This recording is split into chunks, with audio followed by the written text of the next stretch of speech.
আল্লাহ সুবহানাহু ওয়া তাআলা পৃথিবী সৃষ্টির 50,000 বছর পূর্বে পৃথিবীতে যা ঘটবে তার সব কিছু লিখে রেখেছে। আব্দুল্লাহ বিন মাসউদ রাদিয়াল্লাহু তাআলা আনহু বলেন, মৃত্যু যেভাবে মানুষের দিকে দৌড়াচ্ছে, ধেয়ে আসতেছে, পৃথিবী বা সময় আমাদের থেকে পালিয়ে যাচ্ছে, আর কিয়ামত এবং মৃত্যু আমাদের দিকে দৌড়ে দৌড়ে আসতেছে। প্রতি সেকেন্ডে যত কিলোমিটার গতিতে আলো চলতেছে, তত লক্ষ কিলোমিটার গতিতে আমার মৃত্যু আমার দিকে ধেয়ে আসতেছে। কেন? ওটাই টাইম, ওটাই আমার লাইফ লিমিটেশন। তো ওই যে মৃত্যু যেভাবে মানুষের দিকে ধেয়ে আসে, মানুষের রিজিক সেভাবে মানুষের দিকে ধেয়ে আসতেছে। কোনো মানুষ তার তাকদীরে লিখিত রিজিক ভক্ষণ না করে পৃথিবী থেকে বিদায় নেবে না। এটা আল্লাহ সুবহানাহু ওয়া তাআলার ফয়সালা।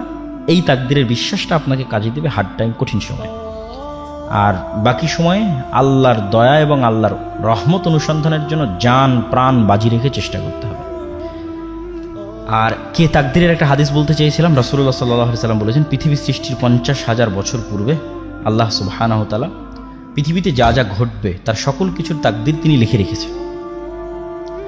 তো এই দুইটা ঘটনা এবং তাকদীরের প্রতি অগাধ আস্থা, এইটা আপনাকে কাজে দিবে কিসে?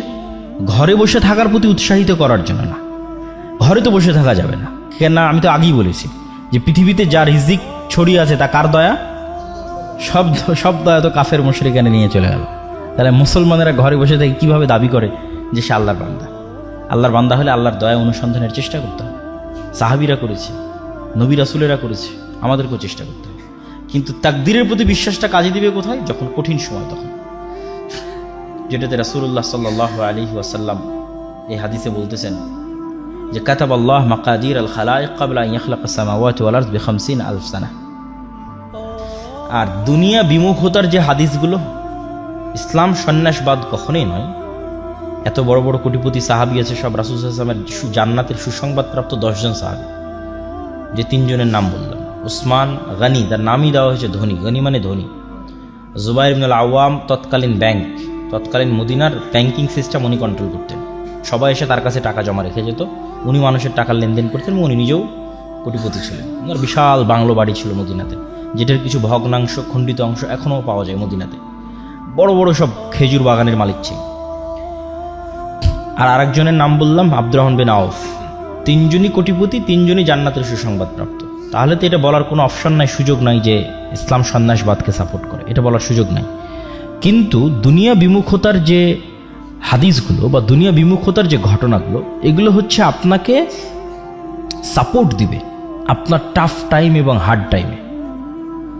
যখন আপনি সকল কিছু হারিয়ে ফেলতেছেন, উত্থান পতন আছে, পতনের দ্বার প্রান্তে দাঁড়িয়ে আছেন, তখন আপনি হতাশ হবেন না যদি রাসূল সাল্লাল্লাহু আলাইহি ওয়াসাল্লামের যে দুনিয়া বিমুখতার হাদিসগুলো আপনার জানা থাকে, তাকদীরের যে হাদিসগুলো সেগুলো যদি জানা থাকে, তাহলে আপনার সামনে যতই কঠিন সময় আসুক আপনি হতাশ হবেন না। এইটা হলো এটার বেনিফিট। মানুষ তো চেষ্টা করতেই থাকবে, চেষ্টা করাটাই মানুষের কাজ। কিন্তু যখন হার্ড টাইম আসবে তখন সে তাকদীরের কথা স্মরণে রাখবে, রাসূল সাল্লাল্লাহু আলাইহি ওয়াসাল্লামের দুনিয়া বিমুখ আচরণগুলোর কথা স্মরণে রাখবে। তো আল্লাহর নবীর দুনিয়া বিমুখ আচরণের 2টা হাদিস বলে এবং তাকদীরের একটা হাদিস বলে আমার বক্তব্য শেষ করব। রাসূল সাল্লাল্লাহু আলাইহি ওয়াসাল্লামের দুনিয়া বিমুখ আচরণের 2টা ঘটনা। একদিন একজন মেহমান আসছে, আমি শুধু বাংলা বলে যাচ্ছি, হাদিস সহিহ। একদিন একজন মেহমান আসছে আল্লাহ নবীর কাছে, এসে বলতেছে যে আমার রাস্তাঘাটে আমি সব কিছু হারিয়ে ফেলেছি, আমার একটু খাবারের ব্যবস্থা করতে হবে। এই 2টা ঘটনা আপনাদের খুব মনোযোগ দিয়ে শুনতে হবে, আমাদের বক্তব্য শেষ। খাবারের ব্যবস্থা করতে হবে। আল্লাহ নবী লোক পাঠালেন তার স্ত্রীদের ঘরে, কিছু আছে কিনা খাবারের। তো ইন্ডিভিজুয়াল প্রত্যেকটা স্ত্রী এই অ্যান্সার দিয়েছে, ওয়াল্লাযী বা'আসাকা বিল হক, হে মুহাম্মদ সাল্লাল্লাহু আলাইহি ওয়াসাল্লাম, যে আল্লাহ আপনাকে সত্য নবী করে পাঠিয়েছে, সেই আল্লাহর শপথ করে বলতেছে আমাদের বাড়িতে পানি ছাড়া খাবার দেওয়ার মতো কিছু নাই। তো তিনি হচ্ছেন তৎকালীন বিশ্বের সর্বশ্রেষ্ঠ মানব, সকল যুগের সর্বশ্রেষ্ঠ মানব।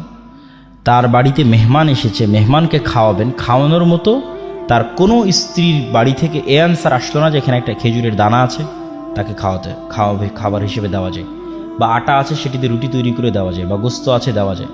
সবাই বলেছে তাদের বাড়িতে শুধু পানি আছে, আর দেওয়ার মতো কিছু নেই। তো আল্লাহর নবী কি করবেন? তখন তিনি সালাতের পর সাহাবীদের বললেন, আচ্ছা কেউ কি আছো তোমরা আজকে একজন মেহমানের দায়িত্ব নিতে পারবা? তখন আবু তালহা বলতেছে রিস্ক নিয়ে, সেও আসলে ইন ডিটেলস জানে না, কিন্তু আল্লাহর নবীর এই অসহায় অবস্থা দেখে সে রিস্ক নিচ্ছে। আবু তালহা বলছে, আল্লাহর নবী ঠিক আছে, আমি আপনার মেহমানের দায়িত্ব নিচ্ছি। তো আবু তালহা কোনো প্রকার যাচাই বাছাই না করেই সে কিন্তু মেহমান কিনে বাড়িতে চলে গেছে। বাড়িতে গিয়ে স্ত্রীকে বলতেছে যে আচ্ছা, আজকে তো আল্লাহর নবী আমাকে একটা কাজ চাপিয়ে দিয়েছে, একজন মেহমানের দায়িত্ব আমার উপর দিয়েছে, বাড়িতে কোনো খাবার আছে? তখন আবু তালহার স্ত্রী বলতেছে বাড়িতে তো বাচ্চাদের খাবার ছাড়া কোনো খাবার নেই, মানে ছোট 2-3টা বাচ্চা আছে, সেই 2-3টা বাচ্চাকে যে খাবার দিবে ওই খাবারটা ছাড়া কোনো খাবার নেই। তাহলে এখন করণীয় কি? তখন 2 স্বামী স্ত্রী মিলে পরামর্শ করেছে যে ঠিক আছে, এক কাজ করো, বাচ্চাদের খাবার না খাওয়িয়েই ঘুম পাড়িয়ে দাও।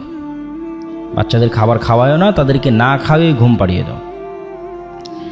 আর মেহমানের সাথে তো মেজবানকে বসতেই হয়, মানে যাকে আপনি মেহমানদারি করাবেন আপনার বাড়িতে, যদি তাকে আপনি না বসেন সে তো অকওয়ার্ড ফিল করবে, বিব্রত বোধ করবে। তাহলে আমরা যখন একসাথে মেহমানের সাথে খেতে বসবো তখন কৌশলে বাতিটা নিভিয়ে দেওয়া হবে, স্বামী স্ত্রীর প্ল্যান। কৌশলে যখন বাতি নিভিয়ে দেওয়া হবে তখন আমরা খাওয়ার অভিনয় করতে থাকবো, কিন্তু আসলে আমরা খাবো না। কেন? বাচ্চাদের খাবার অনেক স্বল্প খাবার, যদি আমরাও 2 জন বাতি জ্বালিয়ে সেটার সাথে অংশগ্রহণ করি তাহলে মেহমানের খাবার বলে আর কিছু বাকি থাকবে না। তাহলে বাচ্চাদের ঘুম পাড়িয়ে দেওয়া হলো এবং স্বামী স্ত্রী 2 জন বাতি নিভিয়ে খাবারের অভিনয় করলো, আর মেহমান খাবার গ্রহণ করলো। পরের দিন রাসূলুল্লাহ সাল্লাল্লাহু আলাইহি ওয়াসাল্লাম বলতেছে, আবু তালহা তুমি কি করেছো? আল্লাহ তোমার উপর অনেক সন্তুষ্ট হয়েছে। তো কি করেছেন? তো এই ঘটনা। তো এটার থেকে আমাদের শিক্ষা কি? যে ওই যুগের যারা সর্বশ্রেষ্ঠ মানব তাদের এটি জীবন হিস্ট্রি এবং কালচার বলা হচ্ছে। সুতরাং আমি যদি আমার লাইফে এরকম কখনো কঠিন সময় ফেস করি তাহলে অবশ্যই তখনকার চাইতে খারাপ হবে না। তো ওই জন্য কনফিডেন্স রাখতে হবে। আরেকটা ঘটনা, যে 2টা ঘটনা বলতেছে, আরেকটা ঘটনা, একদিন রাসূল সাল্লাল্লাহু আলাইহি ওয়াসাল্লাম বাড়ি থেকে বের হয়েছে, এটা সহিহ হাদিসের ঘটনা, সঠিক ঘটনা। তো ভর দুপুরে বের হয়েছে, রাস্তার মধ্যে দেখেন আবু বকর রাদিয়াল্লাহু তাআলা বাড়ি থেকে বের হয়েছে। তো 2 জন পরস্পরকে জিজ্ঞেস করতেছে কেন এই ভর দুপুরে, আপনি তো জানেন সৌদির গরম কি ভয়ঙ্কর, ভর দুপুরে কেন বাড়ি থেকে বের হয়েছে? তো 2 জনই পরস্পরের কাছে জানাজানি হলো যে তারও বাড়িতে কোনো খাবার নাই, এই জন্য খাবারের অনুসন্ধানে বের হয়েছে। মুহাম্মদ সাল্লাল্লাহু আলাইহি ওয়াসাল্লামের বাড়িতেও কোনো খাবার নাই, উনি খাবারের অনুসন্ধানে বের হয়েছে যে কোথাও খাবারের ব্যবস্থা করা যায় কিনা। কিছু দূর হাঁটার পর দেখা যাচ্ছে ওমর রাদিয়াল্লাহু তাআলা রাস্তায়। আপনি কি জন্য বের হয়েছেন? ওনার বাড়িতেও কোনো খাবারের ব্যবস্থা নেই, উনিও খাবারের অনুসন্ধানে বের হয়েছে। অথচ এনারা পরবর্তীতে অর্ধ পৃথিবীর শাসক। তাহলে ক্ষুধার্ত অবস্থা থেকেও অর্ধ পৃথিবী জয় করা যায়, ঠিক আছে? যখন তাদের কাছে কিছু নাই, ক্ষুধার্ত অবস্থায় মানুষের বাড়ি বাড়ি খাবার খুঁজে বেড়াচ্ছে, সেখান থেকে তারা অর্ধ পৃথিবীর শাসক হয়েছে। তো তাদের মতো করুণ এবং কঠিন অবস্থা আমাকে এবং আপনাকে ফেস করতে হয়নি, হচ্ছে না, হয়তো হবেও না। সুতরাং বড় স্বপ্ন দেখতে সমস্যা কি? হাদিসটা শেষ করি, ঘটনাটা শেষ করি। 2 জন মিলে এক আনসারির বাড়িতে গেলেন। আনসারিরা যেহেতু আগে থেকেই তাদেরই জমি জায়গা, মদিনা মানে তাদের জমি জায়গা, তাদের বাগান, তাদের সব কিছু।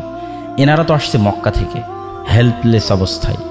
যদি মক্কায় থাকতো হয়তো এতটা করুণ অবস্থা হতো না, কেন মক্কায় তাদের জমি জায়গা আছে, তাদের বাড়ি ঘর আছে। তো প্লেস চেঞ্জ করলে অবশ্যই মানুষ এই প্রবলেমগুলো ফেস করে। তো আনসারি সাহাবী অত্যন্ত খুশি হয়েছে আজকে আল্লাহ নবী তার বাড়িতে আসছে।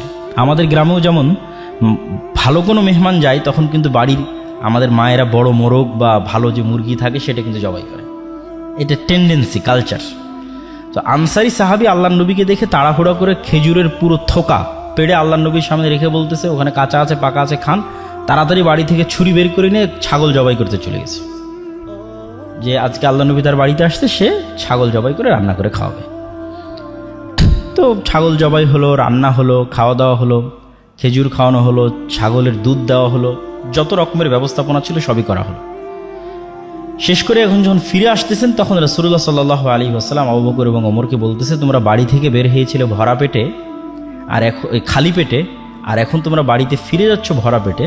সুম্মা লা তুসআলুন্না ইয়াওমাইদিন আনিন নাঈম, এটা কোরআনের আয়াত। আল্লাহর নবী পড়লেন তাদের সামনে, কিয়ামতের মাঠে এই নিয়ামত সম্পর্কে আল্লাহ তোমাদের জিজ্ঞেস করবে, যে তোমরা আজকে খালি পেটে বাড়ি থেকে বের হয়েছিলে, আল্লাহ তোমাদের ভরা পেটে বাড়িতে ফিরে যাওয়ার সুযোগ করে দিয়েছে, এই নিয়ামত সম্পর্কে আল্লাহ জিজ্ঞেস করবে। তোমরা আল্লাহ সুবহানাহু তাআলার রহমত বরকত ছড়িয়ে ছিটিয়ে থাকা রিজিক তোমরা অনুসন্ধান করো। ফাইদা কুদিয়াতিস সালাত ফান্তাশিরু ফিল আরজ ওয়াবতাগু মিন ফাজলিল্লাহ, যখন সালাত শেষ হয়ে যায় তখন তোমরা সমগ্র পৃথিবীতে ছড়িয়ে পড়ো, কেননা পৃথিবীর প্রত্যেকটা ইঞ্চি জায়গাতে আল্লাহ সুবহানাহু তাআলার রিজিক ছড়িয়ে ছিটিয়ে আছে। আল্লাহ সুবহানাহু তাআলার ছড়িয়ে ছিটিয়ে থাকা সেই রিজিক অনুসন্ধান করার জন্য তোমরা চেষ্টা করো। আর এক আয়াতে আল্লাহ সুবহানাহু তাআলা বলেন, হুয়াল্লাযী জাআলা লাকুমুল আরদা যালুলান ফামশু ফি মানাকিবিহা ওয়া কুলু মির রিজকিহি। দুনিয়ার মানুষ, এই জমিনে আল্লাহ রিজিকের সকল সিস্টেম দিয়ে রেখেছে। ফামশু ফি মানাকিবিহা, তোমরা এই জমিনের প্রত্যেকটা ইঞ্চি ইঞ্চি জায়গায় অনুসন্ধান করো, চলো, চেষ্টা করো। ওয়া কুলু মির রিজকিহি, এবং রিজিক বের করে নিয়ে আসার চেষ্টা করো। আমরাও দেখতে পাই যে আমাদের চারিপাশে কত রিজিকের রাস্তা, কিন্তু লোকলজ্জার ভয়ে, যেটা কেউ বলল এখানে বক্তা যে সামাজিক ট্যাবু, সেটির ভয়ে আমরা হয়তো একটা নির্দিষ্ট মাধ্যমকেই মনে করেছি এটি রিজিকের মাধ্যম, কোথাও আমার জব হবে, চাকরি হবে, এটি রিজিক। তো আসলে রিজিকের মাধ্যম লিমিটেড নয়, মানুষ চেষ্টা করলে অবশ্যই রিজিক পাবে, এবং চেষ্টা করবে কোন নিয়াতে সেটিও আমরা তুলে ধরলাম আপনাদের সামনে, যে চেষ্টা করবে এই নিয়াতে যে পৃথিবীতে যত রিজিকের ব্যবস্থাপনা আছে এগুলো সব কার দয়া, কার রহমত? আল্লাহর রহমত, আল্লাহর দয়া। ওইটা থেকে যখন আপনি বিমুখ থাকছেন, আপনি অহংকারী। মানে আপনি জানেন যে এখানে একটা টাকা হালাল উপায়ে ইনকামের রাস্তা আছে, বাট আপনি করছেন না, মানে আপনি অহংকারী। আপনি আল্লাহর দয়াকে অবমূল্যায়ন করছেন, আল্লাহর রহমতকে অবমূল্যায়ন করছেন। এবং এটি নবীদের চিন্তা চেতনা ছিল। যেমন আইয়ুব আলাইহিস সালাতু ওয়াস সালাম একবার গোসল করছিলেন, তখন স্বর্ণের বৃষ্টি হচ্ছিল। তিনি গোসল বাদ দিয়ে স্বর্ণ কুড়াতে গেছেন। আল্লাহ বলছে, আইয়ুব, আমি কি তোমাকে ধনী করিনি যে তুমি স্বর্ণ কুড়াতে গেলে? তো আইয়ুব আলাইহিস সালাম উত্তরে বলতেছে যে আমি ধনী এই জন্য স্বর্ণ কুড়াবো না, এই সেন্স থেকে তো আমি যাইনি। আমি গেছি এই সেন্স থেকে যে আমি যদি সমগ্র পৃথিবীর মালিকও হই, যে এই মুহূর্তে সারা পৃথিবীর সকল ধন সম্পদের মালিক আমি একাই, তারপরেও যদি স্বর্ণের বৃষ্টি হয় তো আমি ওইটা কুড়াতে যাব, কেননা এটা কার দয়া? আল্লাহর দয়া। আর ওইটার থেকে আমি দূরে থাকবো, মানে আমি আল্লাহর দয়াকে অবমূল্যায়ন করতেছি। এই সেন্স থেকে দাউদ, সুলাইমান, আব্দুর রহমান বিন আউফ, জুবাইর ইবনুল আওয়াম, উসমান গনি, উসমান ইবনে আফফান, তারা পৃথিবীর কোটিপতি ছিলেন। দাউদ এবং সুলাইমানের মতো ধনী পৃথিবীতে আগেও কোনোদিন আসেনি, ভবিষ্যতেও কোনোদিন আসবে না। তারা এতটা ধন সম্পদের মালিক ছিলেন। তো এতটা ধন সম্পদের মালিক হওয়ার পিছনে তাদের মূল থিওরি এটিই ছিল যে তারা ছিলেন শাকুর, শুকরিয়া আদায়কারী। তারা অহংকারী ছিলেন না, যে না ধন সম্পদ আহরণের পূর্বে অহংকারী ছিলেন, না ধন সম্পদ আহরণের পরে অহংকারী হয়েছেন। এটাই লং টাইম সম্পদ মেনটেন করার একমাত্র উপায়। ধন সম্পদ আহরণের আগেও অহংকারী হওয়া যাবে না, ধন সম্পদ আহরণের পরেও হওয়া যাবে না। তাহলেই দীর্ঘদিন ধন সম্পদ আপনার কাছে থাকবে। এই দুইটার ব্যাখ্যাটা কি? ধন সম্পদ হওয়ার আগে অহংকারী হওয়া যাবে না মানে এমন কোনো কাজ, হালাল কাজে ইনকাম হইতে পারে, সেটাকে ছোট চোখে দেখে পিছিয়ে থাকা হবে না। যে কোনো হালাল কাজকে যখন আপনি ছোট চোখে দেখে পিছিয়ে থাকবেন, তখন আপনি অবশ্যই অহংকারী, এই জন্য পিছিয়ে আছেন, এবং এই জন্য আপনি সাকসেসফুল হতে পারছেন না। আর দ্বিতীয় যেটি, সেটি হচ্ছে ধন সম্পদ হওয়ার পরে অহংকারী হওয়া যাবে না। আল্লাহ সুবহানাহু ওয়া তাআলা বলেন, ইন্নাল ইনসানা খুলিকা হালুআ, আমি মানুষকে দুর্বল করে সৃষ্টি করেছি। ওয়া ইযা মাসসাহুশ শাররু জাজুআ, যখনই বিপদ আপদ মানুষকে ঘিরে ধরে সে হতাশ হয়ে যায়। ওয়া ইযা মাসসাহুল খায়রু মানুআ, আর যখনই টাকা পয়সা বেশি হয়ে যায় অহংকারী এবং কৃপণ হয়ে যায়। তাহলে এই যে মানুষের দুইটা ডাইমেনশন, যে যখন চারিদিকে বিপদ ভীত সন্ত্রস্ত, যখন চারিদিকে টাকা পয়সা কৃপণ অহংকারী, এই দুটাই আল্লাহ অপছন্দ করেছে। এটা দুর্বল ব্যক্তিত্বের পরিচয়ক। আর শক্তিশালী পার্সোনালিটির পরিচয় কি? চারিদিকে বিপদ আপদ দেখলেও সে ভীত সন্ত্রস্ত হয় না, হতাশ হয় না, তার সৃষ্টিকর্তা আল্লাহর প্রতি ভরসা রাখে। আবার যখন কোটি কোটি টাকার মালিক হয়, তখনও সে অহংকারী, পাপাচারী, অপচয়কারী হয় না, তখনও সে তার ন্যায় নিষ্ঠা বজায় রাখে। এই ব্যক্তিত্ব অর্জন করতে পারলে আপনার ধন সম্পদ আপনার কাছে দীর্ঘদিন কন্টিনিউ করবে। সম্মানিত উপস্থিতি, আমি আমার বক্তব্যকে দীর্ঘায়িত করতে চাই না। রিজিক অন্বেষণের প্রতি উৎসাহিত করতে গিয়ে একটি ছোট্ট ঘটনা বলে আমার বক্তব্য শেষ করব ইনশাল্লাহ। আব্দুর রহমান বিন আউফ যখন মক্কা থেকে হিজরত করেন, তখন অত্যন্ত খালি, জীর্ণ শীর্ণ, রিক্ত হস্তে মক্কা থেকে মদিনায় গেছেন। মদিনায় যাওয়ার পর তিনি এক আনসারি মানে সাহায্যকারী, ইনভেস্টর, বেশিরভাগ আনসারি ছিল ইনভেস্টর। আর বড় বড় ব্যবসায়ীরা সব ছিল মক্কা থেকে আসা। কেননা by default, by nature, by born মক্কার কুরাইশরা হচ্ছে বিজনেসম্যান, যেটা আপনারাও জানেন যে আমাদের নবীর স্ত্রী খাদিজা রাদিয়াল্লাহু তাআলা আনহা অনেক বড় বিজনেসম্যান। আল্লাহর নবী তার বিজনেসের দায়িত্ব পালন করেছে, তিনিও বিজনেস বোঝেন। ঠিক আছে, বদরের যুদ্ধ হলো কেন? আবু সুফিয়ানদের কন্টিনিউয়াস বিজনেস চলতো সিরিয়ার সাথে। ওই বিজনেস যে রুটটা ছিল, ওই রুটটা আল্লাহর নবী ব্লক করে দিয়েছিল। কেননা রাসূল সাল্লাল্লাহু আলাইহি ওয়াসাল্লামের সাথে আবু সুফিয়ানদের যে দ্বন্দ্ব ছিল, এটা শুধু ধর্মীয় দ্বন্দ্ব ছিল না। ঠিক আছে, এটার মধ্যে টাকা পয়সা সম্পৃক্ত ছিল, দুনিয়া সম্পৃক্ত ছিল, পাওয়ার সম্পৃক্ত ছিল। আপনারা অবশ্যই জানেন যে মক্কা হচ্ছে এইদিকে পশ্চিম, না পশ্চিম তো এইদিকে নাকি? মক্কা হচ্ছে এই পাশে আর মদিনা হচ্ছে এই পাশে, আর এখানে হচ্ছে সিরিয়া। তো মক্কায় হচ্ছে কুরাইশরা থাকে, তারা সমুদ্রের ধার দিয়ে, লোহিত সমুদ্রের ধার দিয়ে সিরিয়াতে বিজনেস করে।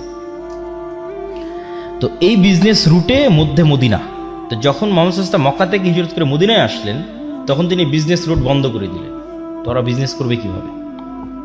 তখন তো যুদ্ধ অনিবার্য। এই জন্য কিন্তু বদর, উহুদ থেকে বাকি যে যুদ্ধগুলো হয়েছে, এই যুদ্ধগুলো এই কারণে যে মদিনা যত বেশি পাওয়ারফুল হবে, মক্কার ব্যবসা তত সংকীর্ণ হয়ে যাবে। কেন? ব্যবসায় চলতো সিরিয়ার সাথে। তো এরা by nature, by default business করা জানতো। তো ওরা যখন ওখান থেকে মদিনায় আসছে, তখন মদিনার মানুষেরা টাকা পয়সা দিয়ে ইনভেস্ট করেছে। ঠিক আছে, তোমরা বিজনেস করো। আব্দুর রহমান বিন আউফকে বিজনেস করার টাকা দিয়েছে, জুবাইর ইবনে আওয়ামকে বিজনেস করার টাকা দিয়েছে, ওসমান ইবনে আফফানকে বিজনেস করার টাকা দিয়ে। এরা তো মক্কা থেকে পালিয়ে এসেছে, সবাই বড় বড় সাহাবী। কিন্তু এই প্রত্যেকটা বড় বড় সাহাবী অতি শর্ট টাইমে কোটিপতি হয়ে গেছে। তো আব্দুর রহমান বিন আউফ বললেন যে আমি তো উটের ব্যবসা বুঝি, আমাকে কিছু উট দাও, আমি আজকে থেকে বাজারে উটের বিজনেস শুরু করব। তো বাজারে যখন উটের বিজনেস শুরু করলেন, উনি একটা মূলনীতি মেনটেন করতেন।